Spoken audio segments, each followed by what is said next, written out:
Bienvenido una vez más a Sabiduría para el Corazón. Estamos ya dispuestos para seguir estudiando este libro de Segunda de Reyes en su capítulo 22, desde el versículo 1 al 13. Hace unas semanas atrás, un miembro de nuestra iglesia me envió por correo electrónico 2 páginas con cosas que los niños estaban diciendo sobre las historias de la Biblia y sobre la geografía bíblica. Permíteme que te comparta algunas de ellas. Por ejemplo, un niño escribió esto: el antiguo Egipto estaba habitado por momias y todas ellas se escribían en hidráulico. El clima del desierto del Sahara es tal que las personas viven en cualquier lugar, por lo que ciertas áreas del desierto fueron cultivadas por irritación. Otro chico escribió esto: las pirámides son una cadena de montañas entre Francia y España. Los egipcios construyeron las pirámides con la forma de un agudo cubo triangular. Apostaría que esta tarea de matemáticas se parece muchísimo a la que yo hacía habitualmente. Otro niño escribió esto: Dios le pidió a Abraham que sacrificase a Isaac en el monte Montezuma. Más tarde, Jacob, el hijo de Isaac, robó la marca de nacimiento de su hermano. Esto seguramente que le habrá dolido, ¿no? Otro niño escribió: Sócrates fue un famoso maestro griego quien iba por todas partes aconsejando a las personas. Ellos lo mataron. Luego Sócrates murió de una sobredosis de matrimonio. Este niño quería referirse a la cicuta, la cual era usada como método de ejecución para los criminales más famosos. Después de su muerte, su carrera sufrió un dramático declive, dice este niño. Los niños son realmente tremendos. Recientemente les conté sobre mi hija Sharit, de 2 años y medio, cuando me dijo esa cosa tan maravillosa como: «Eres mi mejor amigo, seremos amigos por siempre». Bueno, mi esposa encontró placentero algo que sucedió hace algunos días atrás. Marcia se había ido con el auto hasta la ciudad con la esposa del pastor Eisner para llevar a sus hijos a la casa de la abuela. Jane, mi secretaria, había pasado a buscar a Sharit y a su hija mayor, Candace, de la casa de la niñera, y esa tarde las estaba llevando a la iglesia. Mi hija de 8 años le preguntó a Jane: «¿Te gustan los mensajes de mi papá?». Recordando que ella estaba en la planilla de pagos, Jane contestó: «Seguro que sí». Mi hija pensó un minuto y luego dijo: «Bueno, cuando mi papá está de viaje y es el pastor Eisner el que predica, ¿te gustan sus mensajes?». Entonces Jane mintió y dijo: «Seguro que sí». Luego de un breve silencio, mi hija preguntó: «Bueno, ¿quién es tu preferido?». No queriendo ahondar mucho en este tema, Jane vaciló. Entonces Sharit, sentada en su silla para autos en el asiento trasero, dijo enfáticamente: «Yo prefiero más a mi mamá». A veces es gracioso, a veces es estresante. Los años de adolescencia son los más desafiantes para los hijos y para los padres. Como un estudiante graduado, completé una práctica como interno en el campo de la psicología infantil. Me impresionó mientras me sentaba a lo largo de las sesiones con los niños cuán profundamente ellos pensaban y cuán capaces eran de percibir situaciones que estaban rodeadas por problemas. A veces, ahora me olvido de eso, siendo el padre de niños que golpean la puerta de atrás. Supuestamente hay 3 preguntas que un adolescente formula y que responde eventualmente mientras avanza en sus años de adolescencia. He observado las mismas preguntas formuladas por adultos, los cuales nunca las contestaron realmente mientras estaban creciendo. Coincido con otro autor que una crisis de la madurez no es realmente una crisis de la madurez, es más como una segunda adolescencia en un adulto que nunca ha contestado a estas preguntas que se formulan en la adolescencia. Y sus estilos de vida en muchas maneras reflejan la vida de un jovencito que debe tener su camino. Ellos hacen una tonta e inmadura decisión detrás de otra, y con frecuencia, como los adolescentes, escapando de sus responsabilidades y de sus familias con muy poco cuidado. 3 preguntas formuladas por los adolescentes. La primera pregunta es la pregunta sobre la identidad. ¿Quién soy y en dónde encajo en este mundo? La segunda pregunta que se hace todo adolescente es la pregunta sobre la autoridad. ¿A quién voy a obedecer? Y la tercera pregunta es la pregunta sobre la conformidad. ¿Cómo voy a ser? Ahora bien, la Biblia nos provee de las respuestas a estas 3 preguntas críticas. Qué alivio y gozo fue decir, como un jovencito de 17 años, mi identidad es Cristo, lo que yo soy es un cristiano. La pregunta sobre la autoridad también es contestada en las palabras de Pedro. Obedeceré a Dios antes que a los hombres. La pregunta sobre la conformidad también queda en claro. El libro de Romanos, en el capítulo 12, versículo 2, dice, «Y no os conforméis a este mundo, sino sean transformados por la renovación de su mente». El capítulo 8, versículo 29 dice, «Tú has sido predestinado para ser conforme a la imagen de su Hijo». ¿Cuáles son tus respuestas ante estas preguntas? Primero, ¿cuál es tu identidad? ¿Quién eres? Segundo, ¿quién es tu autoridad? ¿Quién te dice lo que está bien y lo que está mal? En tercer lugar, ¿a quién quieres parecerte? Cuando vas a la Biblia para buscar el ejemplo de alguien que se encontraba contestando estas preguntas con respuestas piadosas, la última persona en donde las esperarías encontrar sería en la vida de un adolescente. Aún así, una de las sorpresas en la Biblia es la historia de un niño llamado Josías, quien se convirtió en el rey de Judá cuando la mayoría de los niños están iniciando el 3er grado. Vamos a ver a través de este estudio una horrible historia. La historia de Josías se narra tanto en Segunda de Reyes como en Segunda Crónicas. Comenzaremos con los registros en Segunda de Crónicas, y no debes leer mucho a lo largo del capítulo 33 para descubrir que este niño tuvo una horrible historia. Recién hemos acabado de completar nuestros estudios sobre la vida del abuelo de Josías, Manasés, en el capítulo 21. El reinado de Manasés es comparado en las Escrituras al de Acab y Jezabel. El padre de Josías, Amón, también fue un idólatra. Hubo 50 años de hambruna espiritual y la nación estaba totalmente volcada a la idolatría. Según el capítulo 33, los turbulentos hechos que llevaron a Josías al trono fueron increíblemente traumáticos. Observa las horripilantes palabras del versículo 22. E hizo lo malo ante los ojos de Jehová, como había hecho Manasés su padre, porque ofreció sacrificios y sirvió a todos los ídolos que su padre Manasés había hecho. Saltiemos ahora al versículo 24. Y conspiraron contra él sus siervos, y lo mataron en su casa. Solo puedes imaginar que Josías escuchó los gritos de los asustados sirvientes esa noche, así como los lamentos de su madre. Por lo menos fue despertado por los gritos de revancha. Ahora, mira el versículo 25. Mas el pueblo de la tierra mató a todos los que habían conspirado contra el rey Amón, y el pueblo de la tierra puso por rey en su lugar a Josías su hijo. ¡Qué terrible matanza! Quizás Josías fue testigo ocular del asesinato de su padre.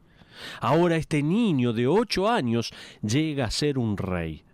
Pero con hombres perversos como abuelo y padre, con 50 años de idolatría, con la nación completa volcada a la inmoralidad y a la rebelión contra Dios, y con el inicio de su reinado marcado por el asesinato y la venganza, ¿qué esperanzas podría tener para un rey de 3er grado? Pero ¿sabes qué? Hay un inicio piadoso. Por más que comienza con una historia horrible, hay un inicio piadoso. Mira conmigo las sorprendentes palabras del capítulo 34, versículos 1 y 2. De 8 años era Josías cuando comenzó a reinar, y 31 años reinó en Jerusalén. Este hizo lo recto ante los ojos de Jehová y anduvo en los caminos de su padre. ¿De Amón? No, sino sigue la escritura diciendo David, sin apartarse a la derecha ni a la izquierda. ¿Puedes imaginarlo? ¡Qué sorpresa más grata! Sin embargo, aun cuando la Biblia no hace la conexión, me resultó interesante notar que para el mismo tiempo en que Josías comenzó a reinar, Jeremías, Sofonías y Nahum comenzaban sus dinámicos ministerios en Judá. Ahora, debes comprender que el versículo 2 es una declaración categórica. Miremos nuevamente este versículo. Este hizo lo recto ante los ojos de Jehová y anduvo en los caminos de David su padre, sin apartarse a la derecha ni a la izquierda. Este versículo se refiere a todo el reinado de Josías, no solo a lo que él era cuando tenía 8 años. Luego, en los próximos versículos, Jeremías, quien está escribiendo bajo inspiración estas palabras, comienza a expresar exactamente lo que Josías hizo. Registra cuidadosamente el año del reinado de Josías como para hacer hincapié reiteradamente a lo largo de este capítulo. Esto es lo que un jovencito puede hacer para Dios cuando ha contestado las preguntas sobre la identidad, la autoridad y la conformidad. Luego parece como que Dios está mostrando 3 ilustraciones. Si te gustaría saber cómo es esa clase de persona, Dios está dispuesto a mostrártelo. 3 características están ilustradas en la vida de este jovencito Josías. Déjame que te las comparta. Primero, una insaciable hambre espiritual. La primera ilustración es la insaciable hambre espiritual de Josías. Mira el versículo 3a. A los 8 años de su reinado, siendo aún muchacho, comenzó a buscar al Dios de David su padre. Sugiero que subrayes estas palabras en tu texto. A los 8 años. Dios no está incluyendo ese hecho porque tan solo quiere confundirnos con juegos de la Biblia, no. Puedes escribir en el margen de tu Biblia que Josías tenía 16 años. Si comenzó a reinar cuando tenía 8 años, entonces, para el 8º año de su reinado, ya estaría sacando su licencia para conducir carrozas. Solo piensa esto. Su madre no lo tendría que llevar más a ninguna clase de esgrima o a los encuentros con los líderes de todos los estados. Ahora bien, cuando una persona joven cumple 16, ¿qué es lo que piensan la mayoría de los padres? Es una época en donde las personas parecen decir, «Oh, no». Bueno, espero que lo supere sin muchos daños. Esperemos lo mejor. Muchas veces decimos eso. Pero, ¿por qué pensamos así? De acuerdo con la Fundación de Defensa Infantil en 1990, las razones son porque cada día en los Estados Unidos 2.795 niñas adolescentes quedan embarazadas. Eso es más de 1 millón por año. Cada día, 1.106 niñas adolescentes se realizan abortos. Cada día, 1.629 adolescentes son puestos en cárceles para adultos. Cada día, 623 adolescentes contraen sífilis. Cada día, 211 adolescentes son arrestados por posesión de drogas. Cada día, 437 adolescentes son arrestados por conducir ebrios. Dicho sea de paso, conducir en estado de ebriedad es la causa número 1 de muerte entre los adolescentes. Cada día también, 1.512 adolescentes abandonan la escuela. Cada día, 2.989 adolescentes observan cómo sus padres se divorcian. Esto es lo que dice la Fundación de Defensa Infantil en 1990. ¿Cuánto ha cambiado hasta el día de hoy? Puede decir que en nuestra sociedad los adolescentes no tienen una oportunidad. Están rodeados de maldad y los placeres impropios y las tentaciones abundan. Bueno, Josías es un jovencito de 16 años quien, en esta coyuntura de su vida, la Biblia nos dice en el versículo 3 que comenzó a buscar al Dios de David su padre. El verbo hebreo buscar significa buscar cuidadosa y diligentemente. Este verbo se refiere con frecuencia al hecho de buscar a Dios en cada situación de la vida. En otras palabras, Josías comenzó a buscar diligentemente, cuidadosa y apasionadamente a Dios en cada situación a la que se veía confrontado. Quiero pedirte que mires a tu alrededor. Por favor, mira. Cualquiera sea el lugar en donde te encuentres y que busques el color azul. Vamos, hazlo. Si es necesario, mira a la persona que está a tu lado y busca algo de color azul. Probablemente veas muchas cosas azules. Pero si yo no te hubiese pedido que hicieses eso en este momento y te preguntaba más tarde, ¿viste todas las cosas azules que había? Seguramente me dirás, no vi muchas cosas azules. Eso es como la mayoría de los cristianos. Si les preguntas, ¿has notado a Dios en las circunstancias de tu vida? Y ellos te contestarían, no. Es porque realmente no lo están buscando a Él. Este jovencito de 16 años comenzó una persecución de Dios. En cada responsabilidad, presión y decisión, él buscó a Dios. Josías tenía un apetito insaciable de Dios. Pero también, aquí vamos a ver a través de estas ilustraciones no solamente una insaciable hambre espiritual, sino también un inexorable coraje espiritual. La segunda ilustración es sobre el inexorable coraje espiritual de Josías. Observemos desde el versículo 3b al 5. Y a los 12 años, subraya por favor esos 12 años, él ahora tiene 20 años de edad. Dice así, comenzó a limpiar a Judá y a Jerusalén de los lugares altos, imágenes de acera, esculturas e imágenes fundidas, y derribaron delante de él los altares de los Baales, e hizo pedazos las imágenes del sol que estaban puestas encima. Despedazó también las imágenes de acera, las esculturas y estatuas fundidas, y las desmenuzó y esparció el polvo sobre los sepulcros de los que les habían ofrecido sacrificios. Quemó además los huesos de los sacerdotes sobre sus altares y limpió a Judá y a Jerusalén. Estas eran noticias de primera plana. Josías, ahora de la edad de un estudiante universitario, destruye la industria de la idolatría en su reino. Es patente que Jeremías fue valiente en la elección de palabras para describir las acciones de Josías. Mira otra vez el versículo 3b. Dice, comenzó a limpiar. Y en el versículo 4 dice, y derribaron delante de él los altares. Hizo pedazos, despedazó también las estatuas fundidas y las desmenuzó y esparció el polvo sobre los sepulcros. ¿De dónde sale el coraje para oponerte a tu cultura, para exponerte ante la presión de la crítica y del ridículo? Proviene de responder a las preguntas, ¿quién soy? Soy un cristiano. Proviene de responder a la pregunta, ¿quién es mi autoridad? Con mi autoridad es la palabra de Dios. Proviene de responder a la pregunta, ¿a quién estoy tratando de agradar? Con la respuesta, realmente no estoy tratando de ser como la multitud.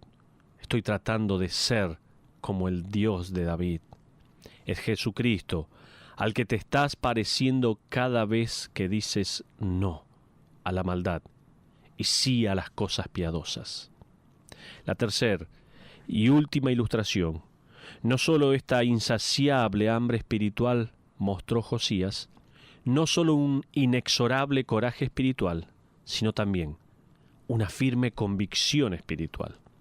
La tercera ilustración es la firme convicción espiritual de Josías. Por favor, mira el versículo 8. A los 18 años de su reinado, ahora tiene 26 años, después de haber limpiado la tierra y la casa, envió a Safán, hijo de Azalía, a Maasías, gobernador de la ciudad, y a Joa, hijo de Joacás, canciller, para que reparasen la casa de Jehová su Dios. No era suficiente con derrumbar, algo necesitaba ser construido, es decir, el templo. Pero ahora ya estamos llegando a la aplicación de nuestro mensaje. Por favor, permíteme darte un par de aplicaciones que están basadas en las características de Josías. Primero, el potencial de una persona joven para impactar a su generación es posible, por lo tanto, no lo subestimes. ¿Escuchas bien? ¿Eres una persona mayor tal vez en la iglesia? Escucha esto. El potencial de una persona joven para impactar a su generación es posible, por lo tanto, no lo subestimes. Desde la época cuando Josías tenía 8 años de edad hasta la época cuando tenía 26 años, Josías se paró para Dios. Este es un mensaje para cada joven. No eres demasiado joven como para vivir para Dios. ¿Has escuchado? No eres demasiado joven como para vivir para Dios. Quizás hayas usado la excusa, bueno, mis padres no viven para el Señor. ¿Por qué debería hacerlo yo?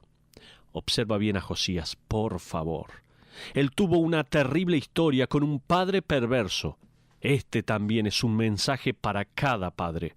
No pongas tu mirada tan baja, no subestimes el potencial espiritual de tus hijos. No te interpongas en el camino de Dios. Si nunca te has sentado con tu hijo de 8 años o tu hijo de 18 y le dijiste, escucha, la cosa más importante que puedes hacer con tu vida es vivirla para Dios. Tú le perteneces a Él.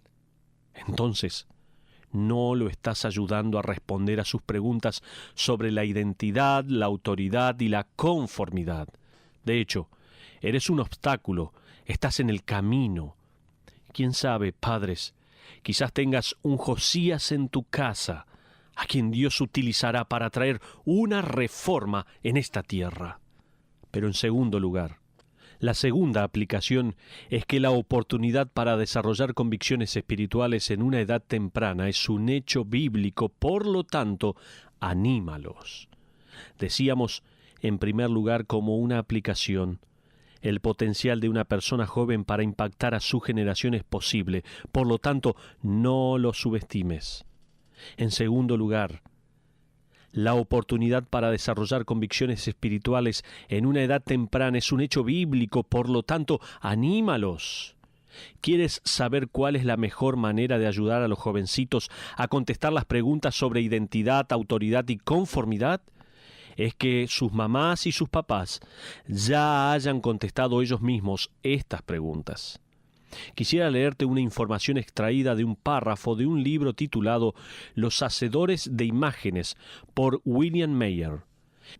Este libro trata sobre la categorización de personas. Han puesto a las personas en 5 categorías básicas y por consiguiente determinaron sus estrategias de publicidad. Déjame darte 3 de las 5 categorías. La primera, los que alcanzan una conciencia social, el 20% de la población. Estas son personas que cuidan mucho más de la paz interior y de la seguridad ambiental que del éxito. Ellos están buscando por la realización personal y no necesariamente la profesional. Ellos probarán con todo, desde el zen hasta la acupuntura. Otra categorización de personas, los emuladores, el 15% de la población. Estas son personas que no están establecidas en sus caminos, un grupo pequeño pero impresionante de gente joven que se encuentra en una búsqueda desesperada por conocer su identidad y por encontrar un lugar en el mundo laboral de los adultos. Ellos harían cualquier cosa con tal de encajar. Carecen de confianza en sí mismos y son desanimados por sus panoramas. Están en el hedonismo, la autosatisfacción, gratificación instantánea, y en la búsqueda de soluciones para sus dilemas de posadolescencia. Imagina millones de jóvenes ingresando en el mundo de los adultos que siguen buscando una respuesta sobre su identidad. A la pregunta ¿quién soy? El tercer grupo que quiero mencionarte de esta categorización de personas son los ejecutadores del émulo, el 20% de la población. Estos son los materialistas de América, los que lo tienen casi todo hecho. Ellos están un poco frustrados justo debajo del escalón más alto de la escalera. A pesar de que son influyentes, están de cierta forma insatisfechos por no tener más. Damas y caballeros, se ha desarrollado una estrategia basada sobre el hecho de que al menos el 50% de la población adulta no sabe las respuestas a las sencillas preguntas: ¿quién soy? ¿A quién debería escuchar? ¿Y cómo se supone que debería ser? Y la presión, ¿sabes qué?, continúa. Una de las declaraciones más asombrosas relacionadas con la presión social que alguna vez haya escuchado vino de los labios de un adolescente cristiano. Él estaba en el proceso de impactar a sus compañeros de la escuela secundaria para la causa de Cristo. Él y otros con él estaban realizando estudios bíblicos y reuniones de oración. Este adolescente estaba siendo entrevistado en un programa cristiano. El conductor generalmente formulaba la típica pregunta: bueno, ¿cómo manejas la presión de tus compañeros? Este jovencito respondió rápidamente: Señor, en el campus de mi escuela secundaria yo soy la presión para mis compañeros. Él había contestado las preguntas sobre la identidad, la autoridad y la conformidad. Él había sido la presión para sus compañeros. Una vez que respondas la pregunta sobre quién eres, impactarás profundamente al mundo en donde haces lo que haces. Nosotros tenemos nuestra identidad en Dios. Obedecemos la autoridad de su palabra, teniendo confianza de que nuestro Padre nos ha predestinado para ser conformes a la imagen de su Hijo. Y como resultado, como Josías, nosotros, niños y adultos, podemos impactar profundamente a nuestra generación errante hacia el único camino, la única verdad y la única vida que vale la pena vivir, que es la vida en Jesucristo. ¿Cómo está siendo tu vida? ¿Estás impactando a aquellos que están a tu alrededor? Tal vez estás siendo impregnado, estás llegando a este mundo y has sido influenciado por este mundo. Entonces, este es un buen momento para pedirle a Dios que te perdone. Si estás siendo confundido con este mundo, si te has allí adoptado en todas las prácticas y formas de este mundo, pídele perdón a Dios. Ora a Dios, suplícale que Él perdone tus pecados, pero que también restablezca esa comunión contigo y que también puedas vivir una vida agradable. Porque, como decíamos, aquí en lo que queríamos marcar, el potencial de un joven para impactar a su generación es posible. Por lo tanto, no debemos subestimarlo. En segundo lugar, la oportunidad para desarrollar convicciones espirituales en una edad temprana es un hecho bíblico. Por lo tanto, vamos a animarnos a hacer un cambio en nuestra propia vida que impacte a los demás. Que Dios te bendiga ricamente.